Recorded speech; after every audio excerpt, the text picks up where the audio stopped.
Hola, ¿qué tal? ¿Cómo andan? Bueno, lo que vamos a hacer en esta clase es analizar matemáticamente el circuito del ejemplo de la clase pasada, donde tenemos una resistencia a un capacitor y le conectamos dos lámparas en paralelo a cada uno y podíamos ver en forma de luz, eh, de una forma indirecta, la frecuencia que estaba entregando el generador. Dijimos que eso se llamaba filtro, porque yo mediante un circuito puedo descomponer, por así decir, la entrada en niveles de tensión sobre cada componente y según eso tomar alguna decisión, ¿no? En algún diseño electrónico. Entonces, para poder analizar matemáticamente este comportamiento de la asociación en serie del resistor y el capacitor, vamos a recordar, bueno, yo acá conecté 2 voltímetros sobre cada uno de los elementos y esto ya está funcionando a 10 Hz. Fíjense en las lecturas que se justifica con lo que vimos funcionando la clase pasada, ¿no? A una frecuencia de 10 Hz, recuerden que se encendía la lámpara que estaba sobre el capacitor. Bueno, ahora lo estamos viendo en niveles de tensión. Yo le dije que había el 90%, un poco más, de tensión sobre el componente, sobre el capacitor, por eso se enciende esa luz y la otra no. Bueno, lo estamos viendo en el tester, ¿no? Tenemos prácticamente 11,97 volt y 762 milivolts, 0,7 volt comparado con 11,97. Vemos que la mayoría de la tensión está cayendo sobre el capacitor. Entonces este circuito nos está, por así decirlo, informando o nos está avisando que la frecuencia que se encuentra a su entrada es muy baja. Después, cuando yo voy cambiando esta frecuencia, cuando yo lo pongo por ejemplo en 1 kHz, vamos a reiniciar, así toma los valores. Bueno, acá vemos que el comportamiento cambió, ¿no? El circuito nos está diciendo que la frecuencia de entrada comparado con lo que eran 10 Hz ahora es alta. Entonces sobre el resistor tengo mucha tensión y sobre el capacitor tengo poco. Yo podría leer esta tensión y darme cuenta de la frecuencia que ingresó. Entonces, por ejemplo, si estoy sobre el resistor, este circuito sería un pasa alto. O sea, yo las frecuencias altas las dejaría pasar porque estoy teniendo una lectura interesante sobre el resistor y no así sobre el capacitor. Vemos que la tensión comparado con el resistor es muy baja. Bueno, este principio se utiliza en muchos diseños en electrónica. Esto es el principio de lo que es un filtrado de muchas frecuencias, poder seleccionar una, por ejemplo. Y matemáticamente vamos a ver que esto tiene su justificación. Recordemos que el capacitor, dentro de lo que es un circuito de corriente alterna, presenta una reactancia capacitiva que dijimos que se llamaba XC y se calculaba con esta fórmula, que a 10 Hz equivale a un resistor de 159 ohms, un capacitor de 100 microfaradios y que después, cuando cambiamos la frecuencia, obviamente este valor cambia. Entonces, en este circuito en serie, lo que está dentro del recuadro rojo es lo que, si fuesen todos resistores, llamábamos como resistencia total. No son todos resistores y la fuente de alimentación es en alterna, por lo tanto, a esa resistencia total ahora se la denomina con la letra Z y se la llama impedancia. ¿Qué es la impedancia? Bueno, es la suma de, digo suma porque es un circuito en serie, ¿no? Si yo tengo un circuito en paralelo, es el resultado de hacer la asociación paralela de los elementos. Si fuese un circuito mixto, bueno, como vimos, una mezcla entre paralelo y serie. En este caso tenemos serie. Recordemos que en serie los resistores se sumaban. Lo mismo hacemos ahora, pero con la particularidad de que XC, si bien es un resistor, la diferencia es el ángulo con el que se representa. Yo publiqué un video que son los diagramas fasoriales. Ahí trabajo con un poco más de detenimiento todo este tema de los fasores y vemos que algunos apuntan para arriba, para abajo. Tienen su explicación en ese video, se va a entender si es que no lo tienen presente en este momento. Entonces les recomiendo mirar ese video y después continuar con esta explicación para poder estar en tema con lo que continúa. Bueno, la representación de Z, entonces, de lo que sería la impedancia de este circuito que afecta al generador, ¿de qué forma? Y lo hace entregar una corriente que es mayor o menor, siempre basándonos en la ley de Ohm, ¿no?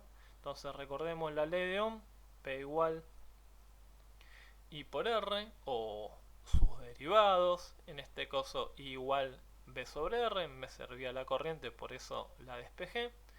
Nos está diciendo que según el valor del resistor, o Z en este caso, va a ser el valor de corriente. Bueno, el valor de tensión es muy sencillo, son 12 volt. Lo que es el valor de Z es lo que vamos a calcular a continuación.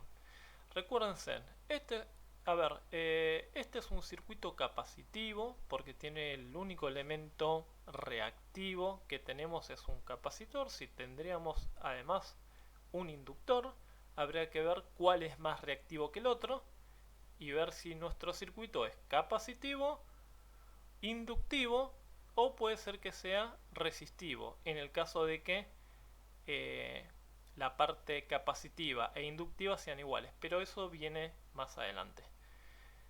Cuando es capacitivo, recordamos la palabra ciudad, donde la corriente le gana la tensión porque está primero, y si tenemos una corriente de 90 grados, tenemos una XC de menos 90 grados.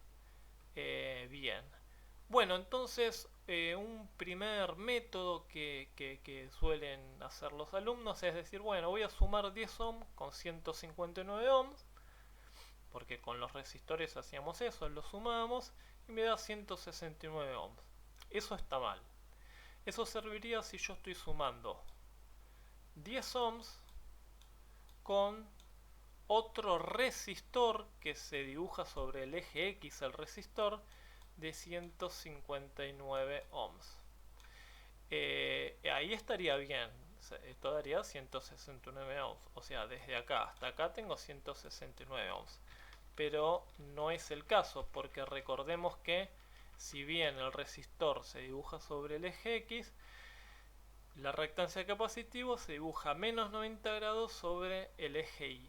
Por lo tanto, para hacer esta suma de estos 10 ohms con estos 159 ohms, lo que hay que utilizar es Pitágoras, donde me dice que el valor de la hipotenusa, en este caso Z, es igual a la suma de los cuadrados de los catetos. ¿Cuáles son los catetos? Bueno, 10 ohm y 159 ohm.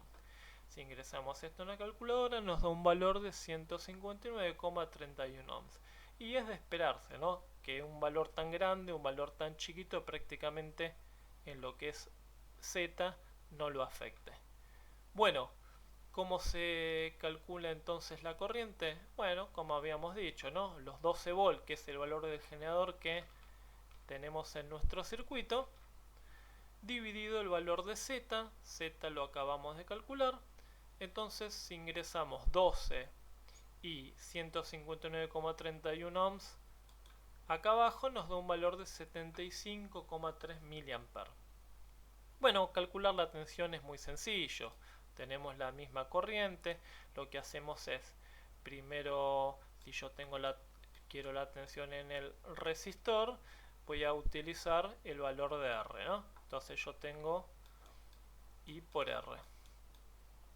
Y si yo quiero el valor en el capacitor, de tensión en el capacitor, utilizo la misma corriente porque es un circuito serie, y en vez de R voy a utilizar XC. Entonces voy a obtener, haciendo las multiplicaciones, los valores que veo, vamos a ponerle, estamos en 10 Hz, vamos a volver a cambiarlo, yo lo modifiqué antes para mostrarles el efecto, vamos a cambiarlo. Bueno, es de esperarse, ¿no? 75,3 mA por 10, que es lo que vale R, me da 762. Y 75,3 mA por lo que sería XC, XC son 159 ohms, o sea, este valor de corriente multiplicado por lo que es XC me va a dar el valor de tensión sobre el capacitor. Y seguramente cuando lo hagan les va a dar este valor que vemos acá. Bueno, vimos cómo matemáticamente entonces obtenemos la corriente del circuito. Previamente tuvimos que calcular la resistencia total que presenta todo el circuito, que se denomina impedancia. Vimos que para calcular esa impedancia hay que tener en cuenta la orientación que tienen las reactancias, por eso es muy importante volver a ver el video de fasores. Y si pudimos obtener la corriente, después multiplicarlo por cada valor resistivo, es muy sencillo para obtener las tensiones. ¿Qué podría hacer yo? Bueno, yo puedo prever, entonces en este circuito con una frecuencia de, no sé, 233 Hz, los valores de tensión que voy a tener en cada uno de los elementos. Yo después podría tomar esta tensión o esta tensión, ingresarlo en un comparador, compararlo con la tensión que yo quiero y de esa forma me daría cuenta cuando el valor de frecuencia ingresado es el que yo quería. Entonces estoy detectando una frecuencia leyendo una tensión. Esto después se ingresa en un microcontrolador o en algún comparador analógico y podría tomar cualquier otra acción. Entonces fíjense en qué interesante, con dos componentes, analizándolos un poco más a fondo, yo puedo detectar una frecuencia. La verdad que esto en electrónica es algo muy útil. Bueno, que sea a continuación vamos a seguir asociando componentes, vamos a ver su funcionamiento y su aplicación para que tenga sentido aprender todo esto, ¿no? Les mando un saludo, nos vemos la clase que viene.